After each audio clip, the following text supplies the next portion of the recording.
Pemilihan Presiden 2024 tinggal hitungan bulan. Netralitas Presiden di Pilpres menjadi sorotan. Presiden Joko Widodo berulang kali menegaskan sikap netralnya pada pemilihan Presiden 2024. Belum lama ini Presiden Jokowi memanggil 3 bakal calon presiden, yakni Anies Baswedan, Prabowo Subianto, dan Ganjar Pranowo untuk duduk bersama di Istana Merdeka. Presiden menegaskan komitmennya untuk tidak berpihak pada Pilpres 2024 saat para bakal capres menyinggungnya dalam makan siang dengan Presiden. Tak sebatas itu, instruksi netral selama pemilu juga disampaikan Jokowi saat mengumpulkan ratusan pejabat kepala daerah di Istana Kepresidenan Jakarta. Presiden mewanti-wanti dan minta PJ kepala daerah netral di Pilpres 2024. Gubernur, bupati, dan wali kota ini dievaluasi berapa bulan sekali sih evaluasinya? Bapak Ibu semuanya dievaluasikan setiap 3 bulan. Yang evaluasi Mendagri, tapi saya evaluasi saya harian. Begitu, jangan tepuk tangan, saya evaluasi harian itu hati-hati loh. Begitu Bapak Ibu semuanya miring-miring, saya ganti setiap hari bisa. Itu hak prerogatif yang saya miliki. Tadi yang saya sampaikan tolong. Saya nggak minta banyak-banyak, tolong diikuti. Lantas bagaimana meyakinkan ke publik Presiden akan betul-betul netral di pemilu 2024? Mengingat putra sulung Jokowi, Gibran Rakabuming Raka, maju di pemilihan sebagai bakal calon wakil presiden. Akankah Pilpres 2024 menjadi pertaruhan Jokowi agar dapat netral? Tim TV One mengabarkan.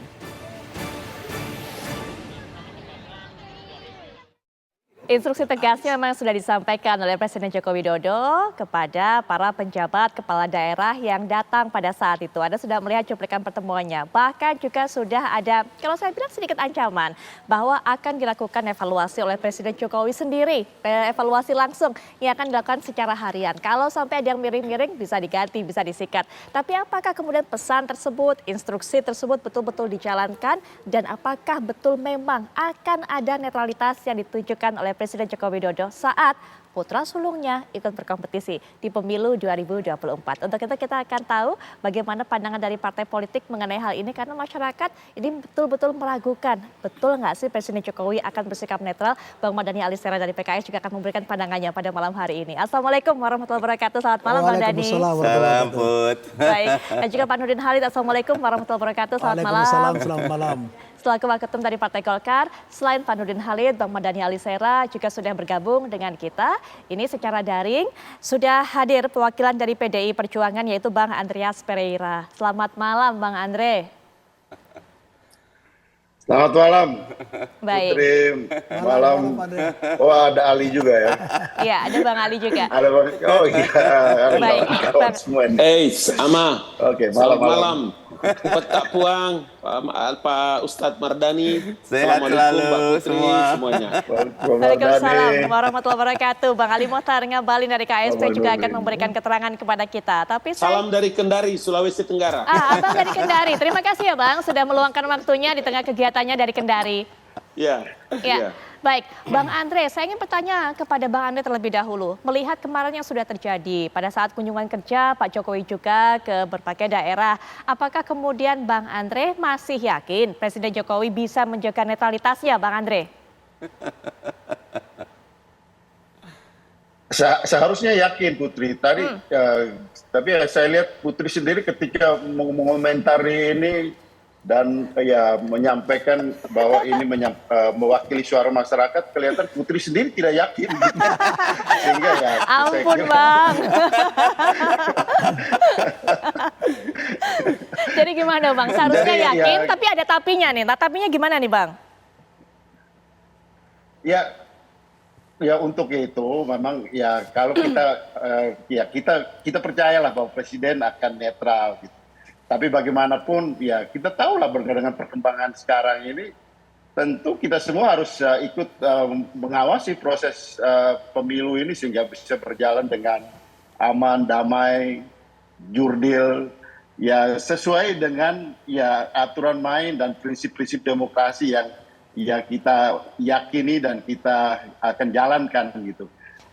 Saya kira persoalan itu kan kita semua tahu berawal dari ya dicalonkan atau keikutsertaan dari putra dari Bapak Presiden sendiri, Mas Gibran, sehingga itu yang menimbulkan kekhawatiran bahwa Presiden tidak akan menjadi netral di dalam proses ini. Tapi ya untuk sementara kita percayalah bahwa ini akan berjalan dengan netral, tapi tetap kita awasi. Oke. Ada Bang Ali juga di sana. Oke, Bang Andre, satu lagi. Kalau sudah memberikan instruksi, Presiden Joko Widodo ini bahkan juga sudah mengatakan akan melakukan evaluasi harian. Apalagi sih yang kurang dari Presiden Joko Widodo untuk bisa menjamin netralitasnya, Bang Andre? Ya kita semua yang harus menjamin itu, gitu, Putri. Karena ya ini kan sekarang jadi apa? Jadi pertanyaan terhadap presiden karena beberapa kali kan presiden menyampaikan tapi itu tidak dilaksanakan atau apa yang dikemukakan itu berbeda dengan apa yang dilaksanakan. Sehingga kekhawatiran masyarakat itu kan saya kira wajar-wajar aja gitu dan ya sebelum itu terjadi ya mari sama-sama kita awasi. Jadi sesimpel itulah gitu. Dalam arti ada lembaga pengawasan di pemilu. Dan yang terpenting juga masyarakat ikut mengawasi proses ini. Baik, Bang Ali Ngabalin, yang dikatakan berbeda dengan kenyataan. Gimana itu, Bang? Kalau Bang Andreas ini sudah Bapak tua ini orang baik, Bapak tua ini orang baik, dia bisa bikin dengan barang ini baik, tidak usah terlalu ragu. Sekarang persiapkan waktu, pemilu sudah dekat, supaya harus siapkan tim kampanye yang kuat supaya bisa menang nanti. Mbak Putri begini, Mbak Putri ya.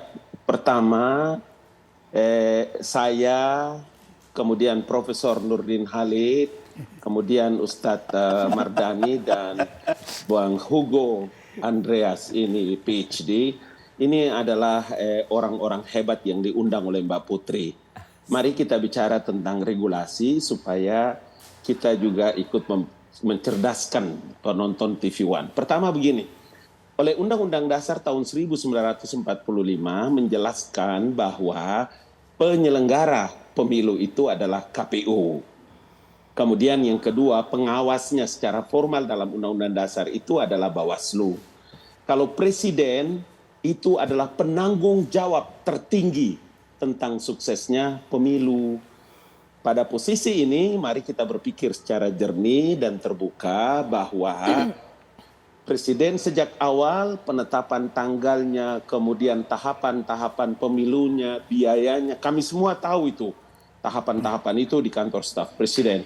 Perintah Jenderal Muldoko Kepala Staf, kami mengawal itu dengan diseminasi informasi. Sehingga kalau Mbak Putri masih bertanya tentang posisi netralitas Presiden, saya kira sudah harus kita rubah temanya. Kenapa itu saya harus katakan begitu? Karena apakah dengan posisi Mas Gibran kemudian Presiden bisa melakukan apa saja yang dia mau? Jawabannya tidak. Yang kedua, apakah dengan kemajuan teknologi hari ini kemudian orang bisa bersembunyi di balik kecurangan, ketidakadilannya dalam pelaksanaan pemilu? Saya kira tidak. Yang ketiga, apakah dengan seluruh rakyat merindukan suksesnya pemilu kemudian dengan apa yang dikumpulkan oleh Presiden tentang gubernur, bupati, wali kota, tentara, polisi, semuanya yang disampaikan oleh Bapak Presiden, masih kita ragu itu. Ama sonde, Bapak ini orang baik, Bapak tua ini. Sudah ama orang baik ini ama. Gitu. Baik, kita pahami regulasinya Bang Ali, kita pahami juga bagaimana posisi Presiden Joko Widodo. Kita juga pahami kemudian legasinya untuk bisa ini menjalankan pemilu 2024 dengan baik. Tapi Bang Ali, kalau sudah putra yang ikut, putra sendiri, putra sulung, mungkin bisa lain ceritanya. Apa potensi-potensinya dan juga bagaimana upaya kontrolnya. Itu yang akan kami bahas malam hari ini. Nanti kita dengarkan bagaimana suara Bang Mardhani, Pak Nurdin juga. Tapi setelah jeda berikut ini kami segera kembali.